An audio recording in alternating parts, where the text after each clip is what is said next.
John. I've been involved with the club for a long time. I'm also Johnny, so we'll talk about that a little bit later on in the meeting, what that relationship is like. I think the meeting tonight is going to last about 2 hours. I think that Pat, one of the alums, is going to get up and talk to us for 2 to 10 minutes, maybe teach us a song, huh? Yeah, we can do that. And then Scott's going to go over a player, kind of telling everybody what we expect on the field and all that kind of stuff. Half hour, 45 minutes. We're going to take a 15-minute break. We're going to feed you pizza downstairs, and then you can go look at the rugby clubhouse, check that out, do all that, and then we'll finish up with about a half hour of administrative kind of things, how the club operates, it's a volunteer organization, all that kind of stuff.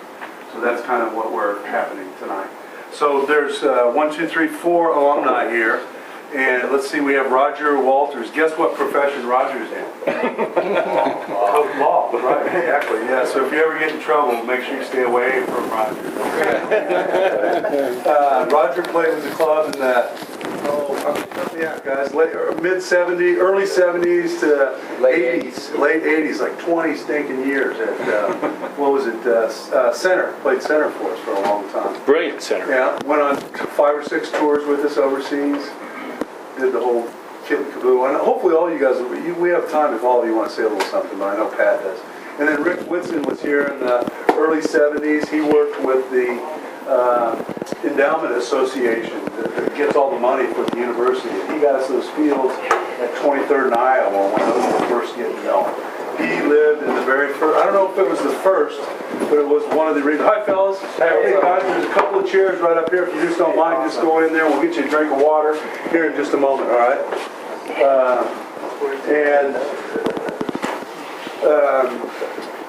23rd and Iowa, which was our fields there, where all those are at. We were the first ones out there. We had the big goalposts, all that kind of stuff. It was really cool and great. And Steve Lang, who's gotten back, he was a captain here during the early 70s. Played fly half, correct? Prop. Those guys reverse their deal, you know what I mean? The Type 5 guys, when they get older, they look like fly halves and things like that. Whereas the guys who really played fly half, they look like props and things like that toward the end. And Steve's gotten re-involved with the club. He sends out the newsletter. It's a quarterly. It goes to the alumni. If you're not on that list, you ought to get on that list. It's got a lot of good information in it.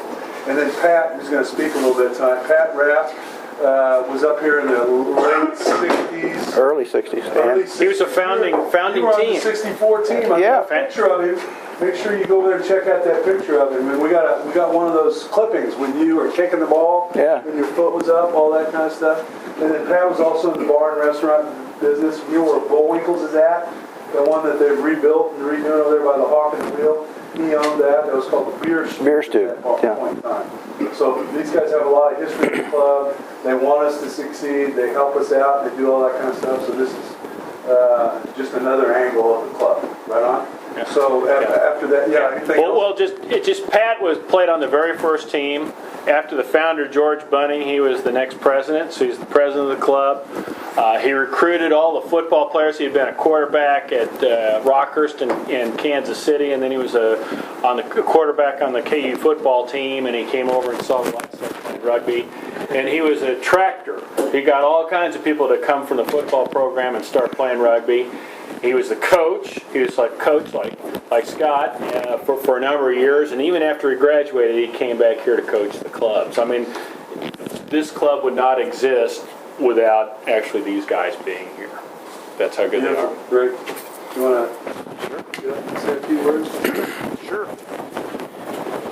Let the old guy come up and talk to you. I got to tell you something, guys. When we first started in 1964, it was we were a bunch of ragtag guys. The first team was actually founded by George Bunting, who had come back. His undergraduate work was at Dartmouth College, and he came back to go to law school. And he loved the game so much he wanted to play rugby. And there was no rugby team here at the University of Kansas, so he started forming whatever he'd come up with as a team. That's how we got started in 1964. We were a bunch of ragtag guys, professors. We had a lot of tree huggers. We had a couple tree huggers. We had school. I don't know, it was just a bunch of interesting people, and we probably formed a side of maybe 16 people at that time. And we played 5 games that year. Our first field, I'd like to give you a little history real quick, because I know you guys are new to this. Some of you are new, some of you have been playing on the team, but you don't realize where we came from. Our first field was, you know where Watkins Hospital is now? Those used to be intramural fields. And our first games were played down there, and there was actually, because they were intramural fields, there was really no grass on them. And it was just played just on dirt and whatever. So we played the Kansas City teams, Kansas City Blues. We played the Rockers, had a team in those days. And we played another team. We went up to Minnesota and played the University of Minnesota that year. Came back. We started playing in 1965. We didn't have a field. So George and I went up to see the provost. This is kind of a funny story. We went up to see the provost and said, hey, we're looking for something. We're a club. We've formed a rugby club. We'd like to have a field. We don't know where we can do it, but we think that if we would have the field behind, there was a kind of a rolling pitching hay field in the back behind Oliver. And we asked for that. And the provost was sitting behind his desk, and he goes, I've heard about you rugby boys. He says, I know what kind of guys you are. He says, I don't think I'm going to give it to you. And we kind of said, listen, we got guys from Palmer College coming in. You guys don't play them anymore, but you should. They're team chiropractors. Anyways, we got these guys coming in, and he says, okay. He says, I'll let you borrow the field. He said, how are you going to get the cars? Where are you going to park? Well, we have to park on the field. Okay, we'll let you park on the field. But the first time that I see any alcohol, any beer, anything like that, and anybody urinating on the field, he says, you're out, you're going to lose the field. First game we played was with Palmer. 3 kegs of beer show up. All these guys and gals are all behind these cars. Well, anyway, we had the field for 15 years. So that's how we got our first field. But one thing I'd like to say to you guys is this club means an awful lot, and it'll mean an awful lot to you guys as you get older. There is a lot of tradition here. A lot of tradition. We got our first tradition. We didn't know how to play very much. We were all a bunch of football players. I can tell you that we lost a lot of games in the very beginning. But we hurt a lot of guys because we played football. We didn't play rugby. The only time we learned to play rugby is when we went on a tour in 1966. George Bunting had formed, got us on a bus. We went back east, played Harvard, Yale, Princeton, Holy Cross, and we wound up in the St. Louis tournament and played Army, Virginia Tech, and another St. Louis team. We learned the game. That's where we learned the game, and this is where you guys, when we came back, and the guys in the 70s, this is where Joe Kiltyka and Rick and those guys all learned how to play the finesse game. We learned how you just don't hit the guys.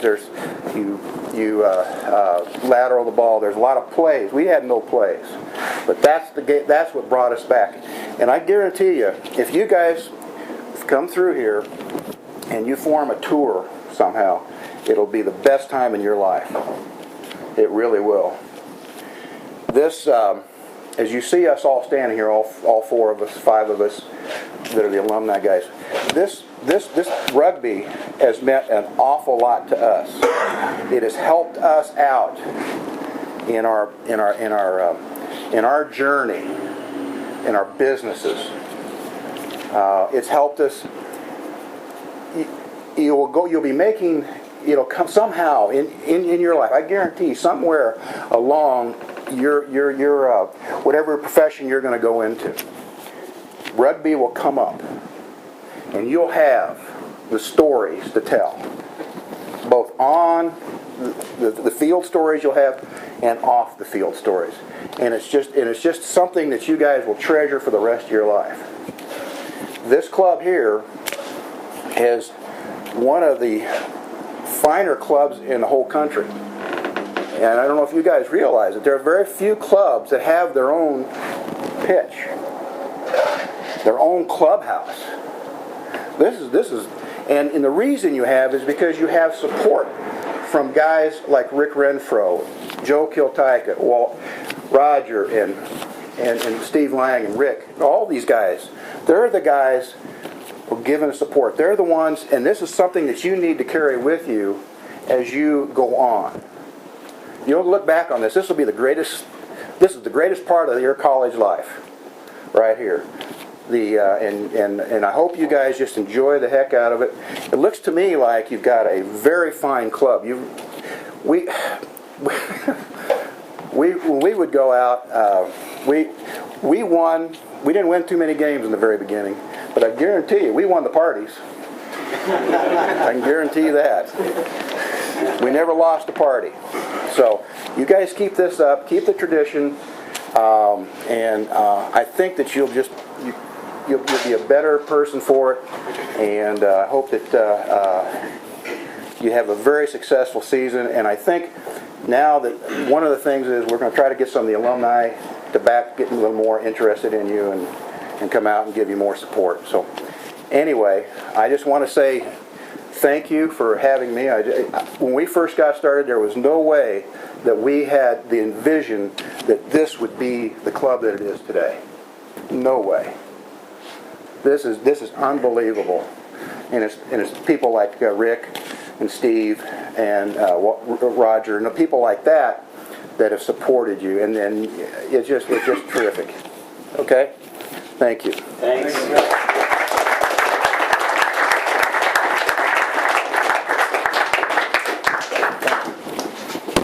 I'm going to give you a high points.